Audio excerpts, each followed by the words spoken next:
anyway, so Stuart Stevens was like, hey John, how do you float ceilings? And we're doing it. So Kenny's displaying this because he's truly amazing at floating ceilings.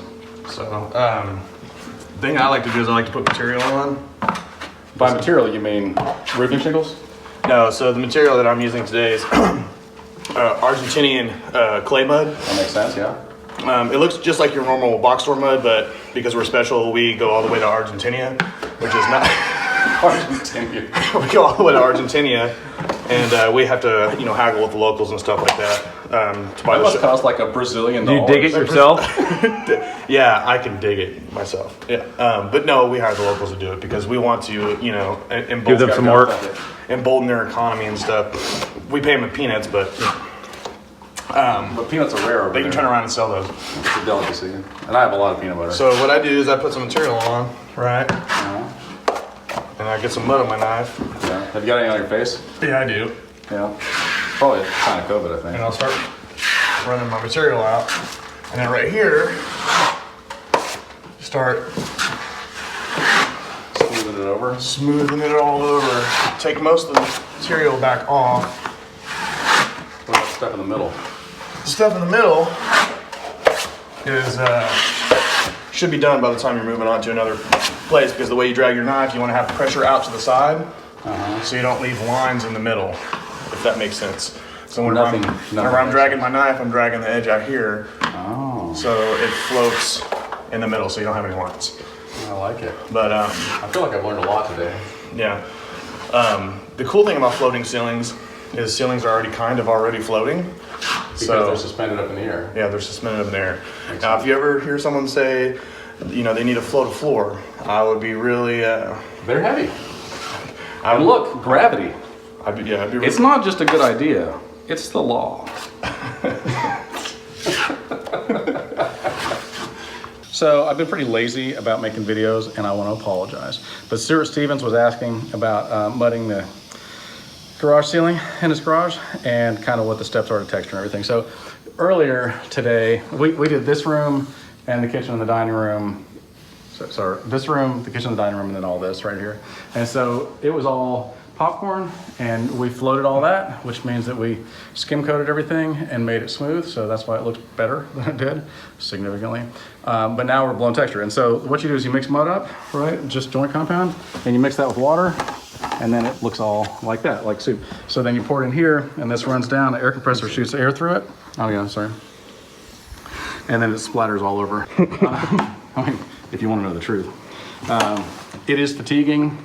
If you want to do it yourself, all you need is an air compressor and a hose, and then something to mix up your mud with, like a texture mixer. Yeah, and we're using just a little one like that, so... We're using a pancake compressor, right? I've got a better one, but I didn't bring it.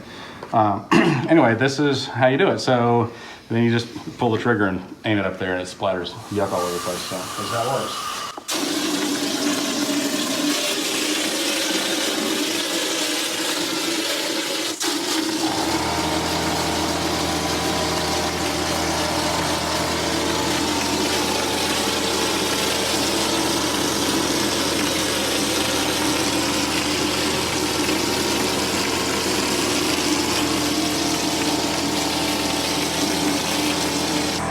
This is a taller ceiling, so a lot more of it's falling on the ground than normal. And you don't want to watch all this because it's super boring. But you want to talk about any jokes or anything, Kenny? So before they invented the crowbar, Crows had to go and bring it home. yeah. Also, tomorrow is not the time to prepare for tomorrow. That's a good lesson in life. All right, I'm gonna blast the rest of this stuff. You can watch it. All right. So the next step, we splattered everything, and then you wait a minute, and when the mud is wet, then it's gray, but then there's little dots that are smaller that turn white when they get dry. And so once those dots get white, then you're ready to drag. And this is a big 24-inch knife. It's real lightweight, and it's at the right angle. And so you just like barely drag it down like this. And then that's why this stuff is called splatter drag or knockdown, is because first you splatter it, it looks, you know, kind of rough, but then you drag it down and all of a sudden it looks less rough. So that is how that works. Anything else you want to talk about, Kenny? You got a bunch of good stuff to talk about. I miss you. Whenever you're not around, I'm like, oh, I'm sad. Yeah. And then whenever you are around, I'm like, ooh, let's take advantage of this.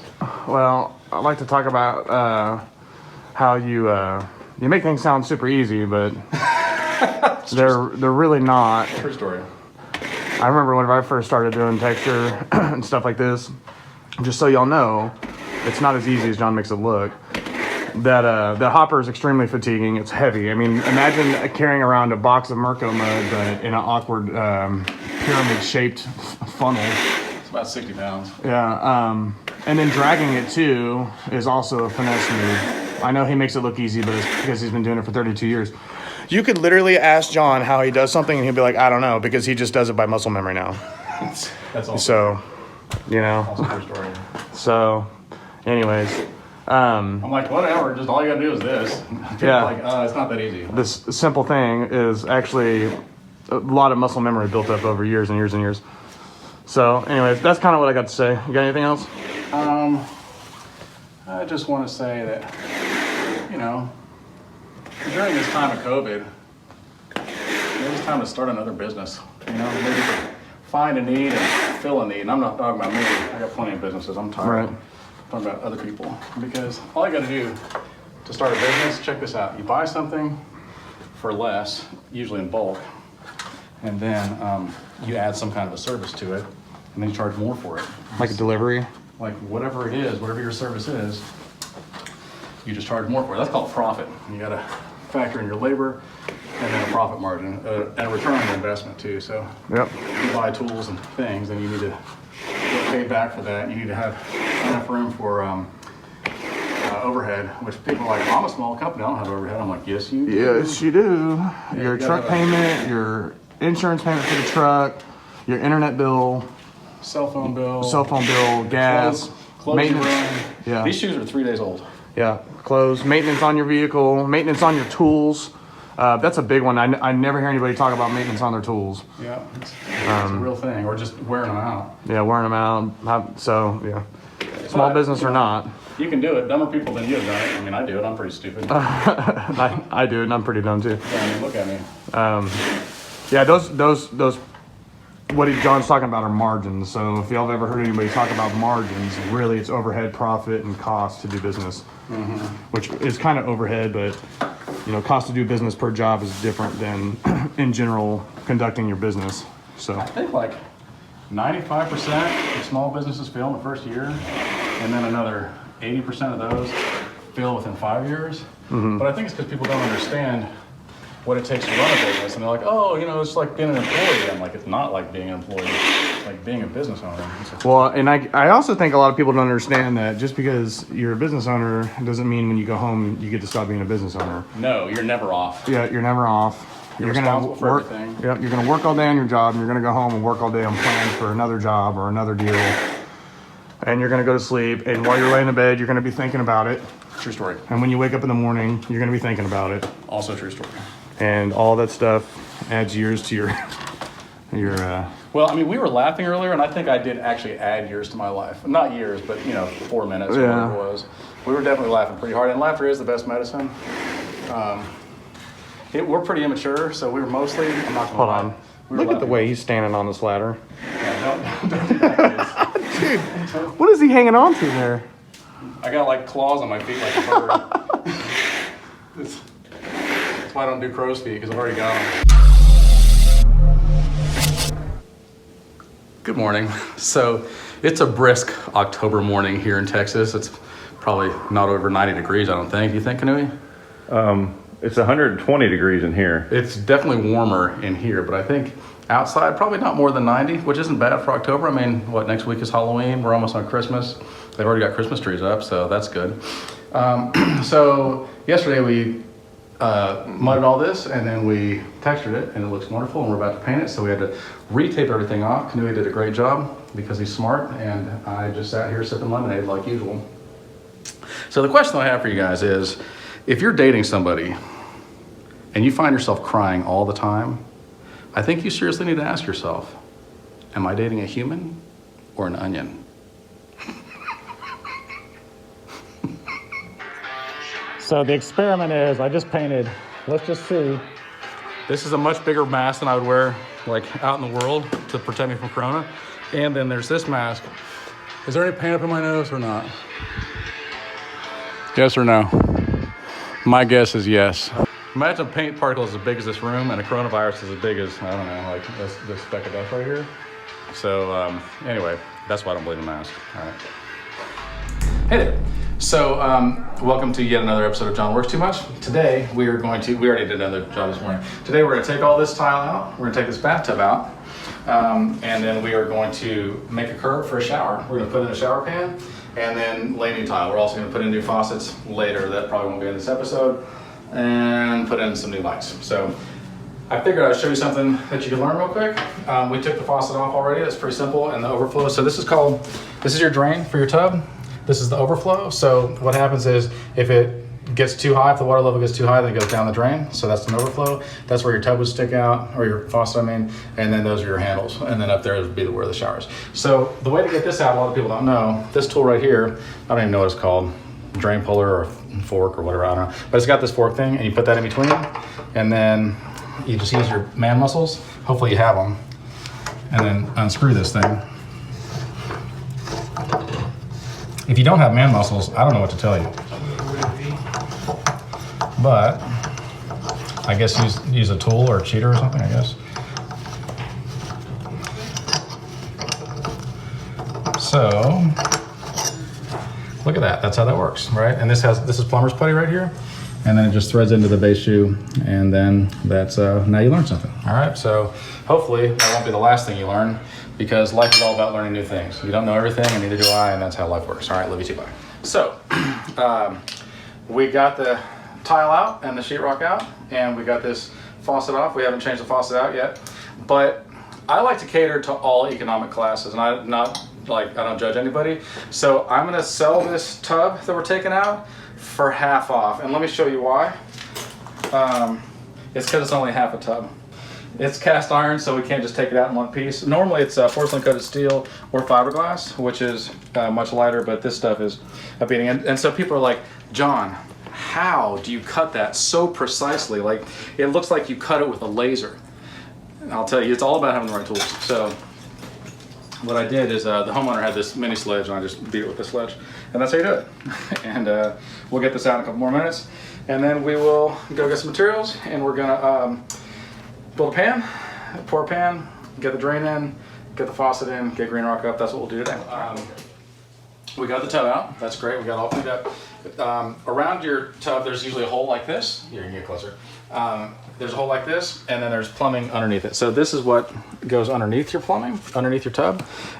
This is called thin wall, and this stuff just, some idiot was too strong to tighten this up. This is adjustable, and then you can adjust it to where your drain is, and that's where your overflow is, right? And then this goes down into here.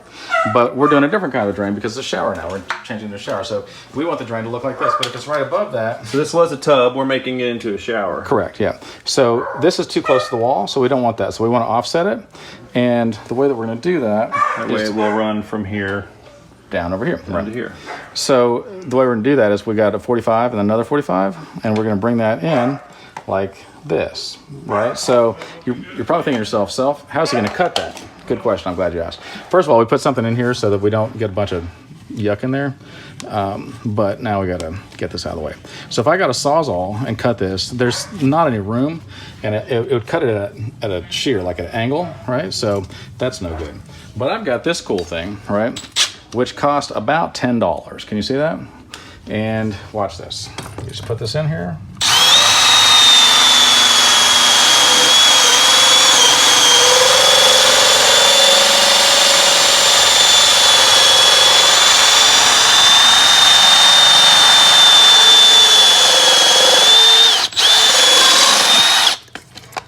Cuts it nice and straight. So that's what I want to show you. Then we're gonna attach that on there, but pretty cool tool, right? There you go. Yeah, you learned something. So yesterday we did all this other stuff, and then we poured the pan, and I had to point out to David that this is not the kind of pan that you cook with, right? Because he was very confused about that and thought that this is how you cook. So what we do with this is we measure everything, and obviously we had to find level first, and then we got these spacers, and then we put the stuff on the wall. So there's going to be accent, There's gonna be an accent at this level right up here. Bing, bing, bing. So we're gonna do pebblestone around here, and we're gonna do pebblestone on the floor, and then we're gonna go all the way up to the ceiling with the other stuff. So we've got some stuff here. We're gonna cut it real quick. Because normally I've marked stuff and Kanui cuts it, and then I put it on the wall. No one have to take that back down.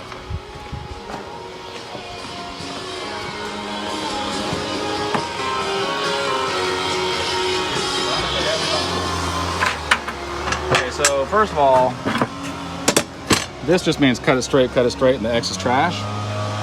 So we'll line it up here with the center line.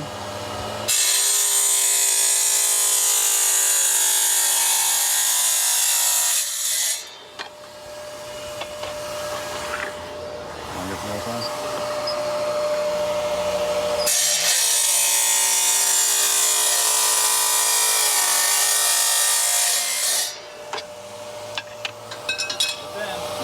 How do you cut something like this? Good question. I'll show you.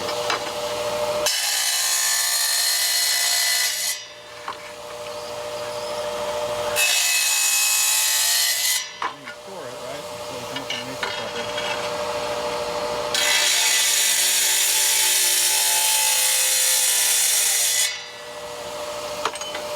Like that.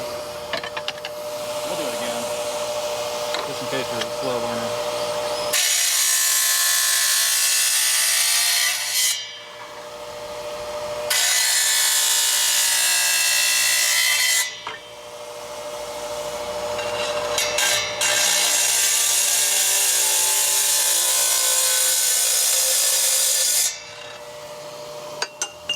But then you got to be real careful not to touch this thing, because you can see it's very sharp. It cuts right through that stuff, and there's all this water that comes off because the wet side. And you definitely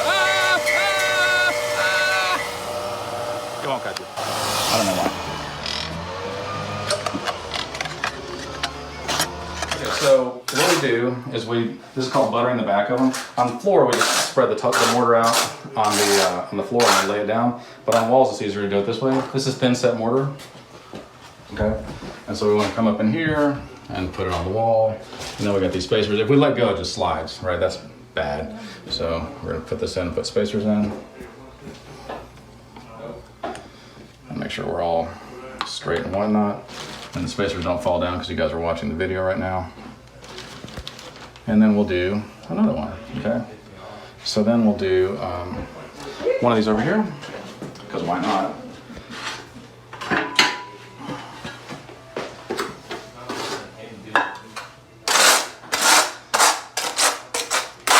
Do you guys like learning stuff? Because if you do, I need you to shout real loud no matter where you are watching this video. Like if you're at work, definitely do it. If there's people around, definitely do it.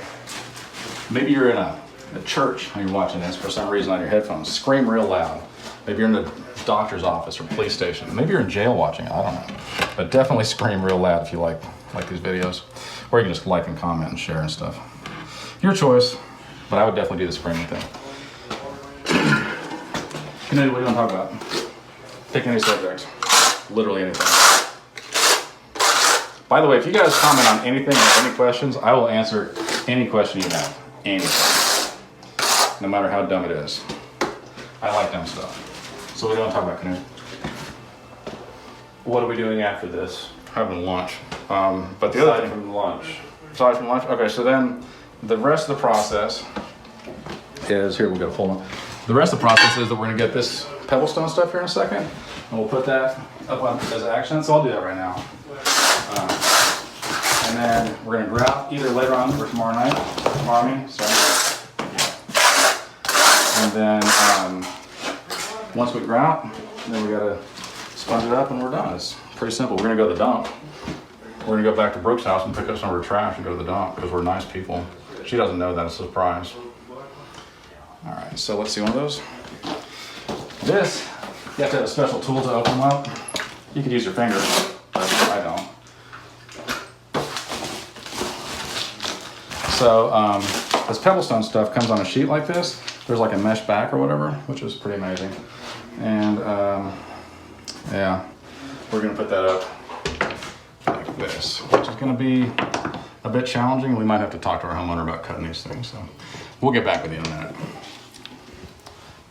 John. It's been 28 minutes, so we got all the tile laid.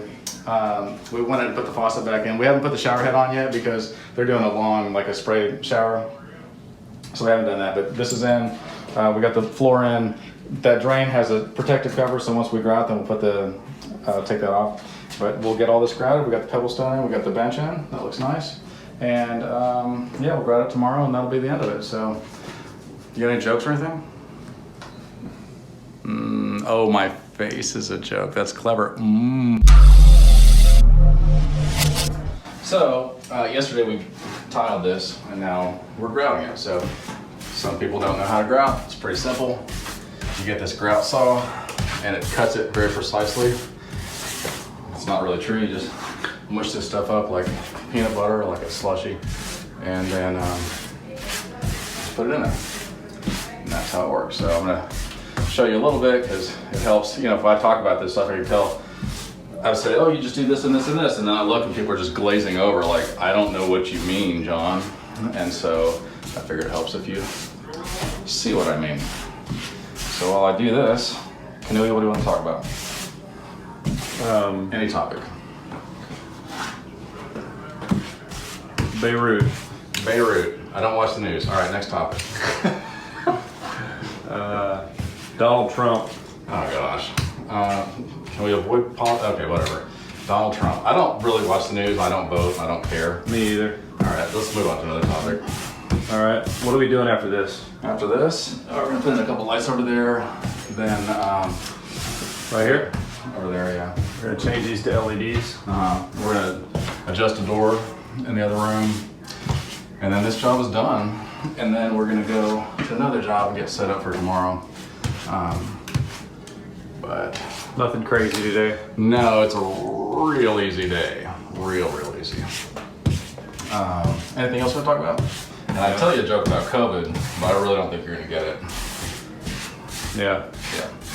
Highly unlikely. It's real unlikely. I think it's what, 0.1%, 1%. That's the fatality rate. So let's talk about that for a second. That's the fatality rate of people that we know have it allegedly, although there's so many false positives, it's hard to say. I think we all already got it, or we're all gonna get it. We just need to embrace the suck and realize like, this is gonna happen. So, you know, whatever, be strong. Here's some advice. Stop wearing your mask and just, I don't know, like take vitamins and avoid people that are sneezing in your face and stuff. The only person I know that sneezes in anybody's face is a toddler. And, you know, I mean, like, no grown person is like, oh, chew, let me just sneeze in your face. So wearing a mask to me is an utter waste of time. All right, so once you grout, this should start getting kind of white. See how it's kind of getting white, like it's drying out a little bit? It can get whiter than that, but for the purpose of this video, I'll just show you how it works. Then you get water, and this is made out of 2 parts hydrogen and 1 part oxygen. That's the kind of water I use. It doesn't have to be bottled water. I'm glad you like that. And then what you want to do is see how this looks kind of rough. You know, it doesn't look smooth at all. You see that? So once you wipe over it, then it does look smooth. So that's kind of your first process is let's get that smoothed over and make our line look pretty. And then here in a second, then we wipe off all the excess. And I'll show you how to do that too, because this is how we learn. This from other people's experience. It's not how I learned the hard way. Without anybody's experience, or anybody helping. So, then you come across, and every time you lift up the sponge, then you end up with all this grout around here. And so when you're doing your final clean, then you want to, you know, like lift it up and then clean off your water again, or your sponge again. Because that way, you get it nice and clean. You will have to do this a lot. So don't think that this is just a once and done kind of a thing. And then it will film up at the end, and you'll have to keep cleaning that. And you don't want it to dry out too fast. And in Texas in the summertime, that's a real thing. But that's how we grout. And I'll show you a wrap up here, probably in about 28 minutes of like literally everything being done. What we did before, this is what I was talking about before, is we did, Do it, tell him. Okay, so we did the NBA All-Star Jam. hold on, I'll explain it. So, you know, I'm an audio engineer. I do like front of house audio. I do sports audio, which is a little different. It's like field audio where you have a, you know, a battery powered pack. mixer, and then, you know, we wire players, referees, so on and so forth. So I've been doing this gig for many years for NBA TV, and you know, I just thought, you know, since, you know, I was probably into it for 3 or 4 years, and you know, I needed a camera guy this year. We were going to do the All-Star. This is 2012. We were doing the All-Star week, and you know, this job was pretty important to me. So you know, I'm like, I gotta find a video guy. And so I called John. I was like, hey, you want to go to LA for NBA All-Star Week? It's like 9 days. And so we get John out. He's like, yeah, I'll go. And so we both get on a plane, go to Los Angeles. We get the same hotel room. And you know how John is. He's a wise guy. And so we get there, and we first day of shooting. We're basically just doing B-roll stuff, but then we're also doing some basic interview stuff for some of the NBA players. And whoever. Yeah, whoever, you know, we did some of the superstars, and then basic, you know, D-League guys, and so on and so forth. But so our very first job, you know, I've been working with the producer, Dan Rome, this was probably my 6th year at this time. And so he had never met John, and so we get out there, we get on the court, and I can't remember what player it was. It wasn't a superstar. It might have been, I don't know who it was. Doesn't matter, yeah. Somebody was on one of the NBA teams, and he was just doing a basic shoot around. And so again, you know, Dan had never met him. I'm like thinking really highly of my job. And, you know, so the player starts shooting the ball, and so John's shooting with his camera, and I've got my audio going, I've got, you know, the player mic'd, he's mic'd, and it's stuck to his chest, and so on and so forth. And so the first thing, you know, John says is, so we got to watch this guy shoot this ball into the net. And I was in utter shock when he said that, because Dan was right there. Dan's boss was over there. The NBA player was there, and his assistant was with him. And no one knows that he's just being a wise guy. And so I just was like, I was furious. I didn't say anything, but at the end of the day, or not the end of the day, not even like an hour later, Dan, our producer, is like, dude, come here. And so, so we walked into the other room, and like, what's up? I already knew what was up. It was me. And Dan's like, dude, what? And he's like from Queens. He's like, so, dude, what's up with your boy, man? You know, he was like kind of pissed off. But anyway, that's really the story. But I stayed mad at John for probably a year at least. And all of his I found out today that he didn't even know. But this was like in 2012. So it's water under the bridge. So I think it's water under the fridge is how you say it. Water under the fridge? That's really stupid. Anyway, here's our work. yeah, all right, thanks.